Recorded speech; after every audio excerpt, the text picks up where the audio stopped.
আপনার বন্ধু নবীর আসার কারণ কি? কোন কারণেই বা আনবেন? আল্লাহ বলেন জিবরাইল আমার নবী এত কঠিন ব্যথার সম্মুখীন হয়ে আসা, আমার নবী এত কঠিন ব্যথা পেয়েছে জিবরাইল, এই পৃথিবীর কোন ঔষধ আমার নবীর ব্যথা সরাইতে পারে না। এই কত পৃথিবীর কোন সান্ত্বনা, কোন মানুষের জবানের সান্ত্বনা আমার বন্ধু নবীর সান্ত্বনা দিতে পারে না। বলে আমার বন্ধু নবীর সান্ত্বনা দেওয়ার একমাত্র মাধ্যম হলো আমি আল্লাহর বাড়ির মেহমান আমার বন্ধুর নবীর বানানো।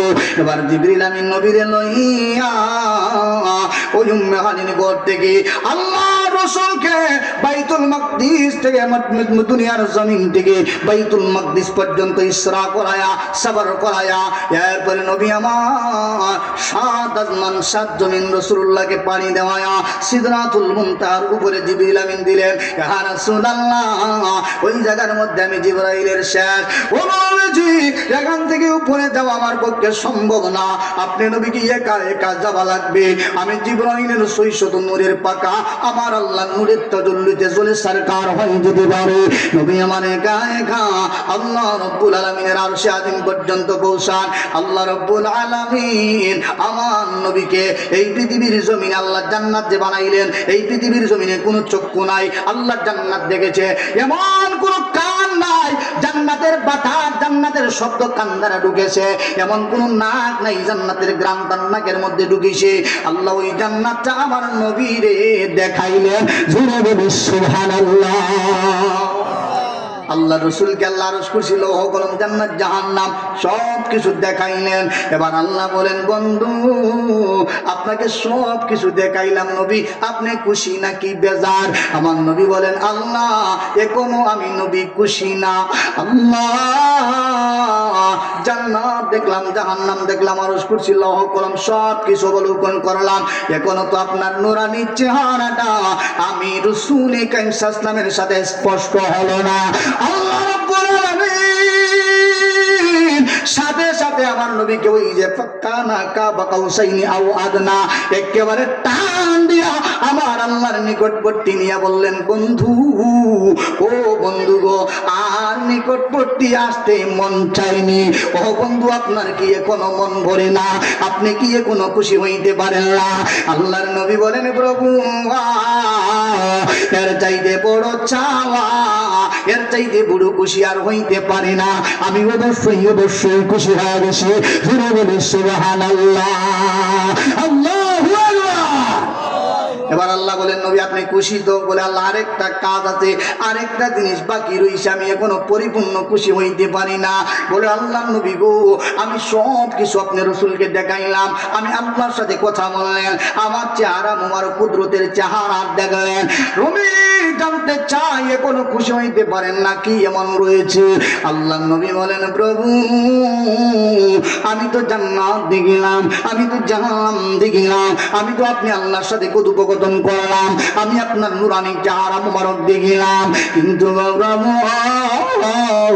এই পৃথিবীর জমিনে গো আমার কোটি কোটি গুনাহগার উম্মত আছে গো প্রভু,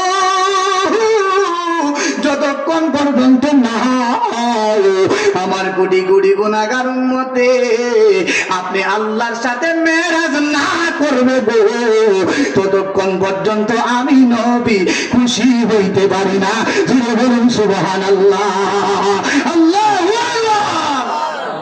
এর কেমন নবী নিজের আনন্দের সময়ে আল্লাহর দিদার পাওয়ার পরেও রাসূল বলতেছেন আল্লাহ আমি খুশি হইতে পারি না যতক্ষণ পর্যন্ত না গো আমার উম্মতের আপনি আল্লাহর সাথে মেরাজ করবে। আমি তো মেরাজ করেছি, আমি তো আপনার সাথে সাক্ষাৎ করেছি প্রভু, যতক্ষণ পর্যন্ত না আমার ওই গুনাহগার কোটি কোটি উম্মতেরা আপনি আল্লাহর সাথে মেরাজ না করবে ততক্ষণ পর্যন্ত আমি খুশি হইতে পারি না। আল্লাহ বলেন বন্ধু ও বন্ধু আপনাকে আমার বাড়ি নিয়ে আসার পিছনে সবচাইতে বড় কারণ হলো আপনি বন্ধু নবীকে আনন্দিত করা, আপনি বন্ধু নবীকে খুশি করা। ইয়া রাসূলুল্লাহ ইয়া হাবিবাল্লাহ নবী গো অবশ্যই অবশ্যই আপনারে খুশি করব, আপনাকে আমি একটা বিশেষ পুরস্কার দিয়েছি এতক্ষণ পর্যন্ত, এখনো আপনারে ফাইনাল পুরস্কার দেওয়া হয় না। বন্ধু আপনাকে যখন ফাইনাল পুরস্কার দিব আপনি অবশ্যই অবশ্যই খুশি হয়ে যাবেন।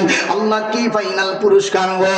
আল্লাহ বলেন আপনি যেমনি ভাবে আমি আল্লাহর সাথে মেরাজ করেছেন আপনার উম্মতেরাও এমনি ভাবে আমি আল্লাহর সাথে মেরাজ করবে।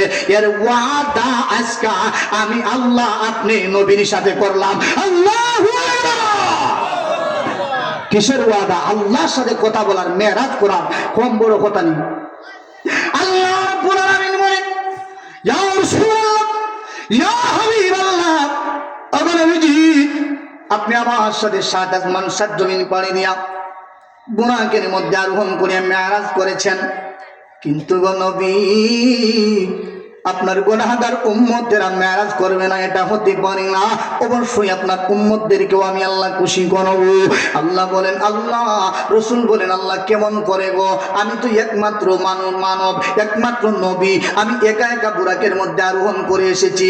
আমার উম্মত তো একজন নয় দুইজন নয়, আমার উম্মত তো কোটি কোটি কোটি কোটি থাকবে। শুধুমাত্র থাকবে না, যখন ফাকাউলু আল্লাহ আল্লাহ একজন মানুষের কণ্ঠের মধ্যে কিয়ামতের আগ পর্যন্ত আপনাকে আল্লাহ আল্লাহ বলার জন্য থাকবে, ওই সময় আমার উম্মত দুনিয়াতে থাকবে। আল্লাহ আমার এই কোটি কোটি উম্মতেরা কিভাবে কতটা বুরাকে আরোহণ করে আপনার সাথে মেরাজ করবে? আমার আল্লাহ বলেন বন্ধু আপনার উম্মতদেরকে বুরাকের মধ্যে আরোহণ করিয়ে মেরাজ করা লাগবে না, সাত আসমান সাত জমিন পাড়ি দেওয়া লাগবে না। ইয়া রাসূলুল্লাহ এত কষ্টের আপনার উম্মতের প্রয়োজন নাই গো নবীজি। আল্লাহ তাহলে কি আমার উম্মতের আপনি আল্লাহর দেখতো না? বলে অবশ্যই অবশ্যই দেখব। কেমন করে দেখবো গো? আল্লাহ বলেন বন্ধু আপনার প্রধান পুরস্কার হচ্ছে আজকে মেরাজে আপনার ওই গুনাহগার উম্মতদেরকে মেরাজ করানোর জন্য 50 ওয়াক্ত নামাজ আপনি নবীরে আপনার উম্মতদের জন্য উপহার দিলাম। আল্লাহু আকবার।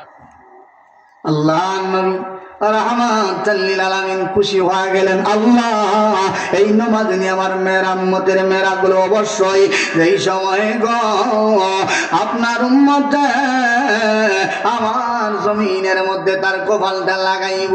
আমি আল্লাহকে সিজদা দেওয়ার পরে যখন আপনার উম্মতে জমিনের মধ্যে তার কপালটা লাগাইব, ও বন্ধু আমি আল্লাহ ঘোষণা দিলাম আপনার সিজদাকারী উম্মতের প্রভাব।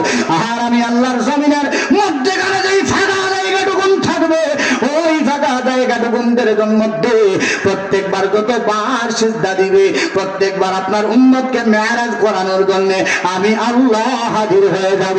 বলে বলি সুবহানাল্লাহ। এই মেরাজ